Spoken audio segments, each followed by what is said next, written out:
አብርሃም ከታገተበት ወጥቶ እንግዲህ ቡዜና ሄርሜላ እንዳገቱትና ያለ ፍላጎቱ እስካሁን ድረስ እንዳስቀመጡት መረጃዎች ደርሰውናል። እንዲሁም ሩታ ይህንን በሰማች ጊዜ ሄርሜላ ላይና ቡዜ ላይ እንግዲህ ክስ ለመመስረት እንደተዘጋጀች እና እየተናገረች እንደሆነ ብዙ መረጃዎች እየደረሱን ይገኛሉ ማለት ነው።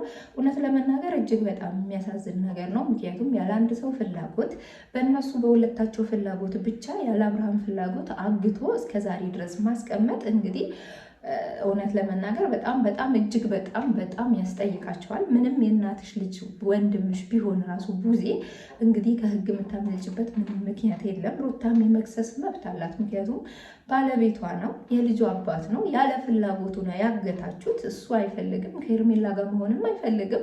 ስለዚህ በግድ ከሄርሜላ ጋር ካልሆንክ ብላ የሄርሜላ ተባባሪ ሆና ቡዜ እንግዲህ አግተዋለች። የገዛ ወንድሟ አግታለች ማለት ነው። እና ይህ ነገር ደግሞ እውነት ለመናገር ሩታ ዝም ብላ ካየች እኛ ራሱ ሩታ ላይ እንግዲህ የምናወርደው መዶሻ ይታየናል። ምክንያቱም ያለ ፍላጎቱ እስከታገተ ድረስ ይህ ልጅ ታሟል ብላችኋል። ታሞ ያለ ፍላጎቱ ታግቶ እስከ ዛሬ ድረስ ማስቀመጣቸው እውነት በጣም እጅግ የሚያሳፍር ነገር ነው። እህት ተብዬዋ ውሽሚት እንኳን እሺ ወደ እሷ ለመሳብ ለራሷም ጥቅም ስትል ሊሆን ይችላል። ግን ቡዜ በዚህ ልክ ወንድምሽን ለመሸጥ በዚህ ልክ አንቺ ከሄርሜላ ጋር ገንዘብ ስላገኘሽ ብቻ ሄርሜላ ብር ስለምትሰጥሽ ብቻ ወንድምሽን የእናትሽ ልጅን አግተሽ ማስቀመጥ እጅግ በጣም የሚያሳፍር አንገት የሚያስደፋ ነገር ነው። እኔ እነጋሽዬ ይህንን ነገር በሚሰሙ ሰዓት ምን አይነት ስሜት ይሰማቸዋል? ምን አይነት አመለካከት ይኖራቸዋል? ላንቺ ማለት ነው። እና እውነት በጣም ነው የሚያሳፍረው፣ በጣም ነው የሚያስጠላው፣ በጣም የሚደብር መረጃ ነው ዛሬ እየወጡ የሚገኙት ውዶችዬ። እውነት በዚህ ልክ ሰው ወርዶና ዘግጦ ማየት በጣም ከባድ ነው። ምክንያቱም አብርሃም ታሟል እስካላችሁ ድረስ እሱ ወደሚሻለው ቦታ መውሰድ ስትችሉ፣ ወደ ሕክምና ምናምን መውሰድ ስትችሉ፣ ነገር ግን እናንተ አግታችሁ አፍናችሁ የግድ እንግዲህ ሄርሜላን ካላገባህ ብላችሁ መያዝ ምን የሚሉት እብደት እንደሆነ አላውቅም። እና እናንተስ ምን ትላላችሁ? ምን አይነት እብደት ነው ብላችሁ ታስባላችሁ? ያምሬ ነው የምላችሁ። እና ሰላም ጤና ይስጥልኝ። በመላው ዓለም የምትገኙ ውድና እንቁ የእኔ ቤተሰቦች እንዴት ናችሁ? ደህና ናችሁ? እኔ ያለው እግዚአብሔር ይመስገን በጣም ደህና ነኝ።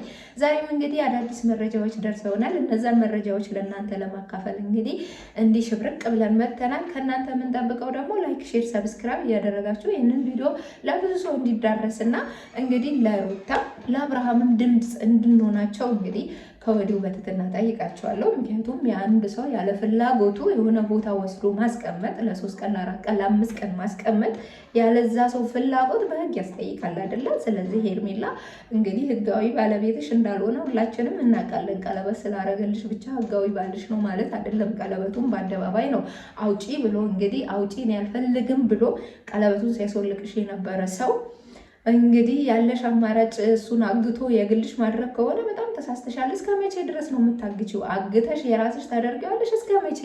እስከ መቼ ድረስ ነው በእገታ የሰው ባልሽ አድርገሽ ምትኖር? ቡዜ የእውነት ምን አይነት ተግባር እየፈጸምሽ እንደሆነ በወንድምሽ ላይ እኔ የእውነት ቃል የለኝም። አንቺን የምገልጽበት ቃል የለኝም። የእውነት እኔ አላቅም ማለት እንዴት ሰው በእናቱ ልጅ ላይ ጨክኖ አፍኖ አግቶ ሰውን እንግዲህ ካላገባህ ብሎ ውሽማን ሊድረው ይሄን አክል እርምጃ ይራመዳል ወይስ አንቺ እንዴ ምንድነው?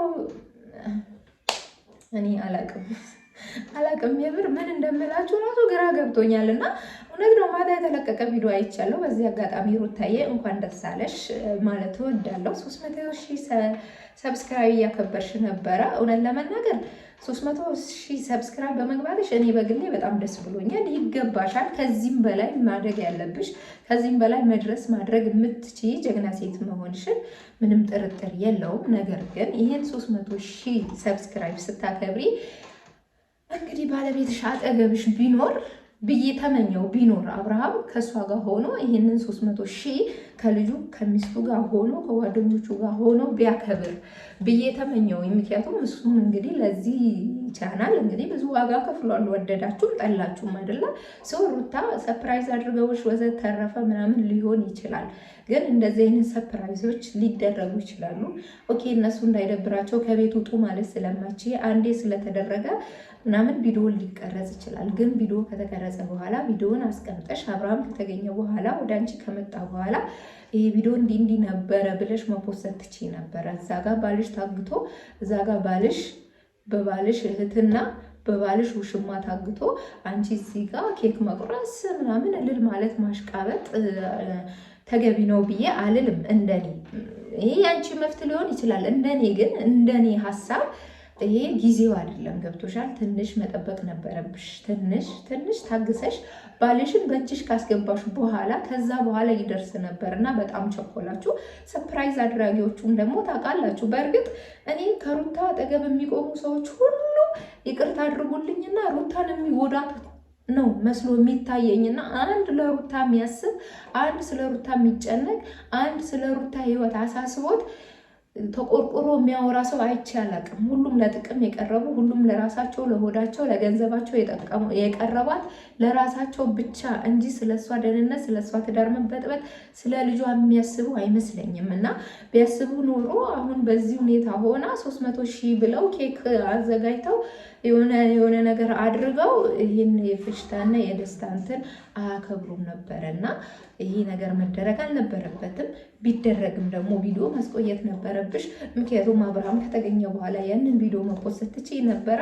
300 ሺህ ግዴታ 000 ላይ ማክበር እኮ አይጠበቅባችሁም አይደለ? 350 ሺህ 320 ሺህ 315 ሺህ ምናምን ሲሆንም እኮ ታከብራላችሁ። 400 ሺህ እስከሚሞላ ድረስ ማክበር ይቻል ነበር እና በጣም ፈጠናችሁ። እኛ እንደው አብርሃምን አግኝተሽ ወደ ቤትሽ ትመልሻለሽ ብለን ሰፍ ብለን በምንጠብቅሽ ሰዓት አንቺ እንግዲህ 300 ሺህ እንትንሽን እያከበርሽ ነበረ። ሆኖም ዋናው አንቺ መችሽ፣ የአንቺ ሰላም፣ የአንቺ ደስታ ነው እኛ የምንፈልገው ማለት ነው። እና እንግዲህ በእርግጠኝነት እነዛ ሰፈሮች ይሄንንም የሚያንጫጫቸው ይሆናል ብዬ አስባለሁ። እና የበለጠ ደግሞ የሚንጫጩት ባልሽ አጠገብሽ ሆኖ ከአንቺ ጋር ሆኖ ኬኩን ሲቆርስ ሲያዩ የበለጠ ይንጫጩ ነበር፣ የበለጠ ይቃጠሉ ነበር፣ የበለጠ ሰላማቸውን ያጡ ነበር። ከአሁን በኋላ አንቺ መስራት ያለብሽ ጎብዘሽ ጠንክረሽ ከነሱ በላይ ሆነሽ ባልሽን የራስሽ አድርገሽ ከልጅሽ ከባልሽ ጋር በሰላም ለመኖር መጣር ነው እንጂ ያለብሽ እጅ ሰተሽ ያን በመጣ ቁጥር ቪዲዮ ልቅረጽሽ ብሎ እያወጣ ሲያስለፈልፍሽ መለፍለፍ የለብሽም። እና ሴት ልጅ ሙያ በልብ ነው ትላለች። ስለዚህ ቀስ ብለሽ ባልሽን ወዳለበት ሄደሽ እነ ቡዜንም ደግሞ ለህግ አቅርበሽ ሄርሜላንም ቡዜንም ህግ ፊት ገትረሽ አቅርበሽ እነሱን አሳስረሽ ባልሽን ለራስሽ ማድረግ ትችያለሽ። ምክንያቱም አብርሃም ያለሱ ፍላጎት ነው ከሄርሜላ ጋር እየሆነ ያለው። አስገድደውት ሁሉም ነገር ወስደውበት ወደ እናንተ እንዳይደውል እናንተን እንዳይጠራ ከእናንተ ጋር እንዳይቀላቀል ቤተሰብ እንዳያገኝ አድርገው አፍነው ነው የያዙትና ስለዚህ ይህንን ነገር ደግሞ አንቺ ዝም ብለሽ ማየት የለብሽም። በቃ ከህግ አካላት ጋር ተነጋግረሽ ነገሩን ወደ ህግ ወስደሽ እነ ቡዜን ማሳሰር ትችያለሽ።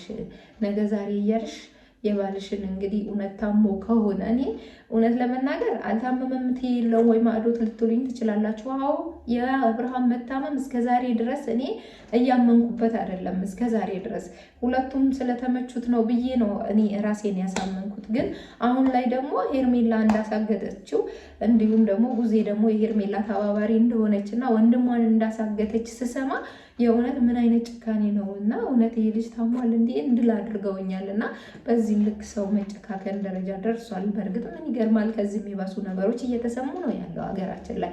ቢሆንም ግን ይሄ ደግሞ እጅግ በጣም የሚያሳፍር የሚያሸማቅቅ የገዛ የእናቷ ልጅ እህት ተብላ እንግዲህ ታላቅ እህት ተብላ ወንድሟን አፍና ለሌላ ሴት የምትድር ሴት እንግዲህ እኔ የመጀመሪያ ሴት ቡዜ ናት ማለት ነው። እና ለማንኛውም ሁላችሁም ልቦናችሁን እግዚአብሔር አምላክ ያብራላችሁ። አብርሃምን ታሞ ከሆነ ጤናውን ይመልስለት።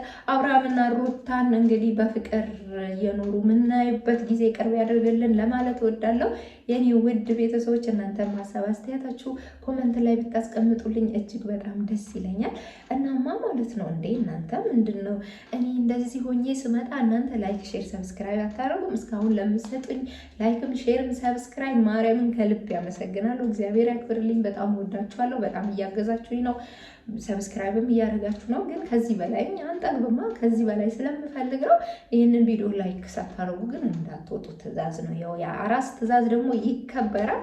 አክብሩ። ወዳችኋለሁ። ደህና ሁኑልኝ። ባባይ